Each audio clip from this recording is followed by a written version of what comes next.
Halo, halo, apa kabar? Assalamualaikum warahmatullahi wabarakatuh.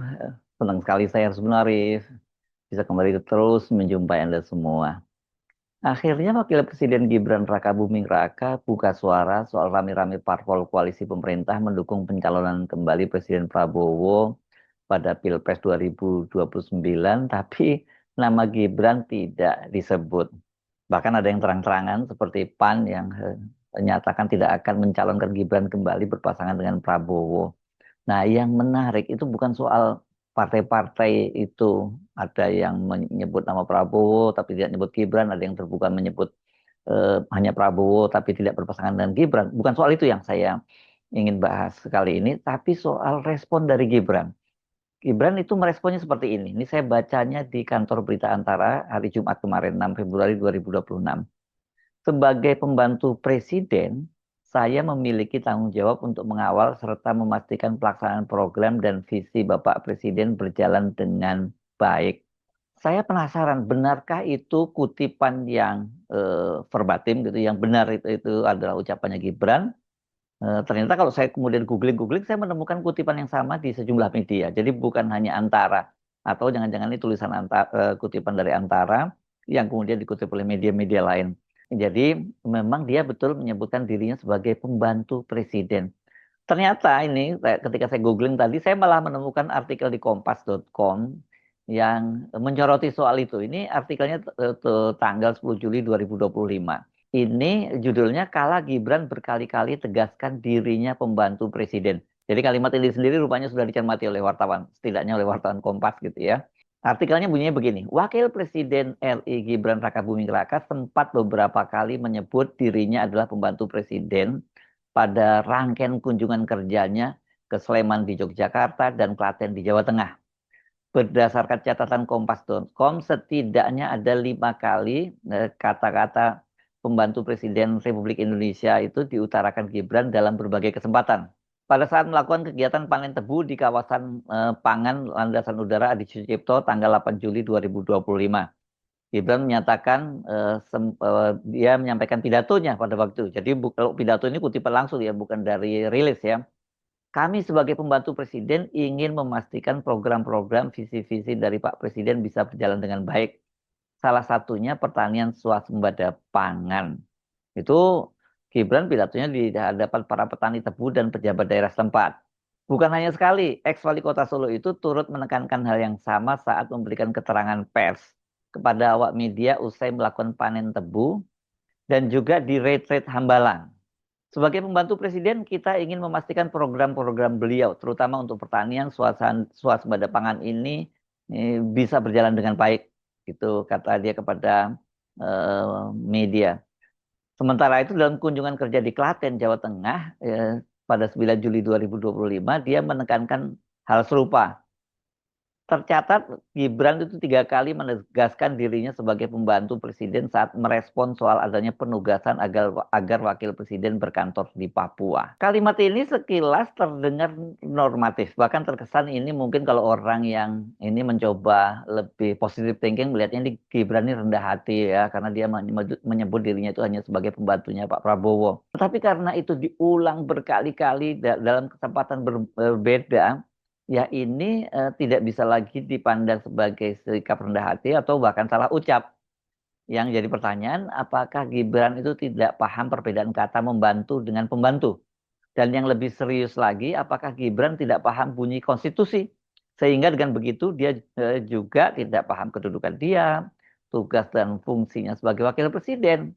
Sebab sekali lagi hal itu terus berulang, bukan hanya dalam press release yang itu artinya bukan ucapan langsung Gibran, tapi ucapan Gibran yang dituliskan oleh staf medianya, tapi juga ini dalam ucapan-ucapan langsungnya. Tadi yang itu tadi kalau tanggal 9 Juli itu saya lihat juga dikutip di Antara ini ya. Antara terbitnya tanggal 9 Juli juga. Dia menyatakan saya ini pembantu presiden siap ditugaskan kemanapun. Dan ternyata itu dia juga pada tanggal 28 Juli 2025 saat ditanya kemungkinan berkantor di IKN atau Papua, Gibran juga menyatakan begitu hal yang sama. Ya, dia sebagai pembantu presiden siap ditugaskan di mana saja. Jadi menurut saya pengulangan ini berkali-kali itu penting dicatat. Ini bukan satu kutipan yang terlepas dari konteks, melainkan bahasa yang konsisten digunakan dalam rilis resmi maupun dalam wawancara dengan media maupun dalam pidato. Emang apa yang salah dengan ucapan Gibran ini? Mari kita bahasnya dari sisi konstitusi kita, Undang-Undang Dasar 1945. Pasal 4 ayat 1 Undang-Undang Dasar 1945 menyatakan Presiden Republik Indonesia memegang kekuasaan pemerintahan menurut Undang-Undang Dasar. Pasal 4 ayat 2 Undang-Undang Dasar 1945 menyebut dalam melakukan kewajibannya Presiden dibantu oleh satu orang wakil Presiden. Ini konstitusinya sangat presisi ya. Yang digunakan adalah frasa dibantu oleh wakil presiden, bukan dibantu oleh pembantu presiden.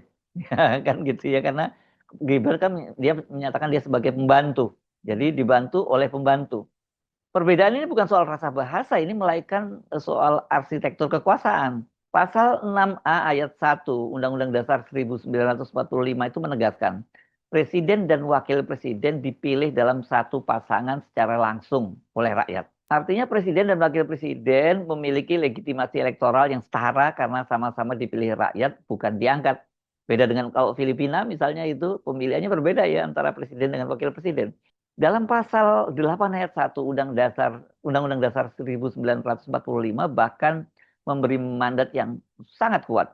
Jika Presiden mangkat, berhenti, diberhentikan, atau tidak dapat melaksanakan kewajibannya, Wakil Presiden menggantikannya sampai habis masa jabatannya. Pasal ini dengan sendirinya menutup semua tafsir bahwa Wakil Presiden sekedar pembantu struktural. Pembantu tidak bisa menggantikan atasannya secara otomatis. Wakil Presiden bisa. Saya mencoba mencari-cari rujukannya. Ini saya ketemu ini ya. Ini pernyataan dari mantan Ketua Mahkamah Konstitusi dan juga Guru Besar Hukum Tata Negara, Jimli Asidiki, yang sekarang menjadi Ketua Percepatan Ketua Komisi Percepatan Reformasi Polri. Dia ini saya baca di Kompas ini berkaitan dengan surat dari para purnawirawan ke MPR dan DPR ya pada waktu itu yang meminta pemakzulan Gibran. Dia menyatakan bahwa Presiden dan Wakil Presiden adalah satu institusi yang dipilih langsung oleh rakyat. Wakil Presiden bukan bawahan Presiden dan bukan pembantu Presiden dalam pengertian struktural. Ini pernyataan dari Pak Jimli ya, mantan Ketua Mahkamah Konstitusi dan Guru Besar Hukum Tata Negara.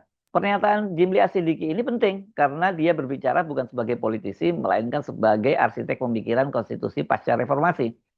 Pandangan serupa itu kalau saya simak dalam beberapa podcastnya, itu juga disampaikan oleh pakar hukum tata negara Refli Harun. Misalnya dia pernah menyatakan wakil presiden itu bukan pembantu presiden.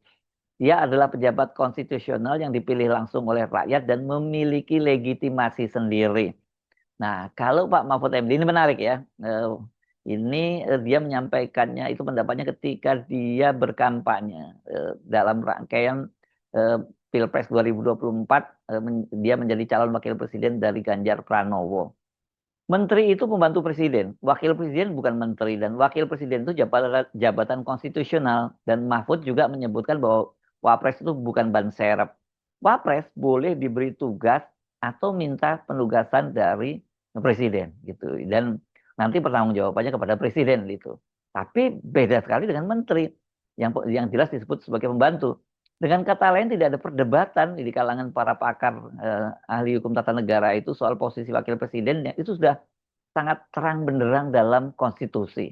Nah, kenapa kemudian jadi persoalan kalimatnya Gibran? Karena kunci persoalannya itu membantu presiden itu menunjukkan fungsi kerjanya, sementara kalau menteri, pembantu presiden itu menunjukkan status jabatannya. Nah, soal pembantu presiden itu diatur juga dalam Undang-Undang Dasar 1945, dilekatkan kepada menteri melalui pasal 17 Undang-Undang Dasar 1945. Menteri diangkat dan diberhentikan presiden, wakil presiden tidak. Wakil presiden itu dia bisa dijatuhkan seperti presiden melalui impeachment. Makanya kemudian Gibran ini kan sekarang diserukan, Gibran dimaksudkan di impeachment dan dan Purnawirawan Polri juga sudah minta itu, sudah mengirim surat secara resmi ke MPR DPR untuk melakukan langkah itu. Bahkan DPD juga sudah dikirimi surat resmi untuk dimakzulkan. Jadi nggak bisa misalnya ada yang protes tentang Gibran, kemudian Pak Prabowo tiba-tiba memutuskan untuk memecat Gibran. Nggak boleh, nggak akan terjadi. Itu dalam konstitusi kita nggak diatur seperti itu. Maka ketika wakil presiden seperti Gibran menyebut dirinya itu pembantu presiden, dia sedang menggunakan istilah yang secara konstitusional itu nggak benar. Saya mencoba memahaminya setidaknya ini dari dua tafsir yang menurut saya sama-sama harus kita buka secara jujur. Pertama, tafsir politik ya. Bisa saja Gibran sengaja memilih istilah itu sebagai ekspresi kerendahan hati dan menunjukkan loyalitasnya kepada Pak Prabowo supaya dia jangan disebut sebagai matahari kembar. Ya kan bahasa politik seringkali tidak presisi itu secara hukum. Mungkin dia menegaskan bahwa dia tidak sedang membangun agenda sendiri, tidak sedang membangun kekuasaan sendiri eh, ini menjelang Pilpres 2029. Kedua, tafsir konstitusional dan ini saya kira yang paling penting ini ya. Namun jika pilihan kata itu mencerminkan cara pandang substantif, maka implikasinya jauh lebih serius. Karena itu berarti wakil presiden tidak memahami perbedaan mendasar antara fungsi dan status dalam konstitusi. Nah, kalau ini tafsirnya, saya kira kemudian ini bisa dikait-kaitkan lagi nih dengan kecurigaan publik yang belakangan ini semakin menguat karena Gibran ini kan saat ini tengah menjadi sorotan terkait kapasitas intelektual dia. Dan itu banyak dikait-kaitkan dengan kontroversi ijazahnya, soal ijazah SMA-nya dan juga ini pengakuan dia sendiri bahwa dalam keluarga mereka itu tidak ada tradisi untuk membaca. Jadi ya dia sendiri juga tidak gemar membaca. Sekali lagi ini adalah perdebatan publik ya, kalau yang ini bukan vonis hukum. Tetapi bahasa konstitusional yang keliru dan berulang itu memberi amunisi bagi kecurigaan tersebut. Oh, pantas nggak ngerti antara membantu dan pembantu itu nggak bisa nggak ngerti dan bagaimana bunyi konstitusi juga nggak paham.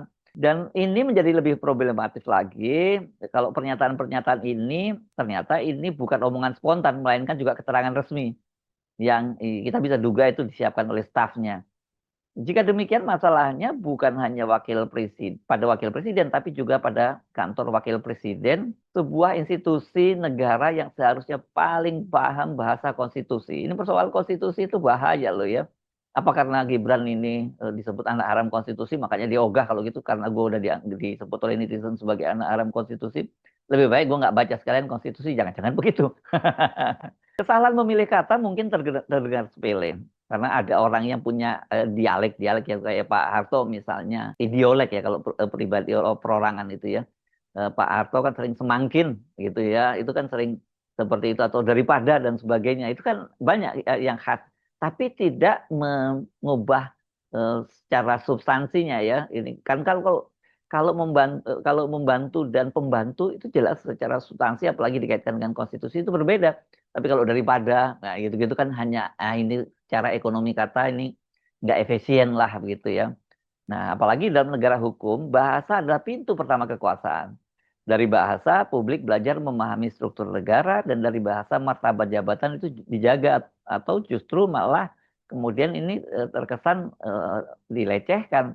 Ketika Wakil Presiden Republik Indonesia seperti Gibran berulang kali menyebut dirinya pembantu presiden, pertanyaannya bukan lagi soal gaya bicara. Pertanyaannya adalah apakah Gibran ini memahami konstitusi atau kalau enggak setidaknya pernah membaca. Karena ternyata dia berkali-kali menyatakan itu berarti ya kita bisa menyimpulkan dia tidak pernah membaca dan dia tidak tahu bunyi konstitusi.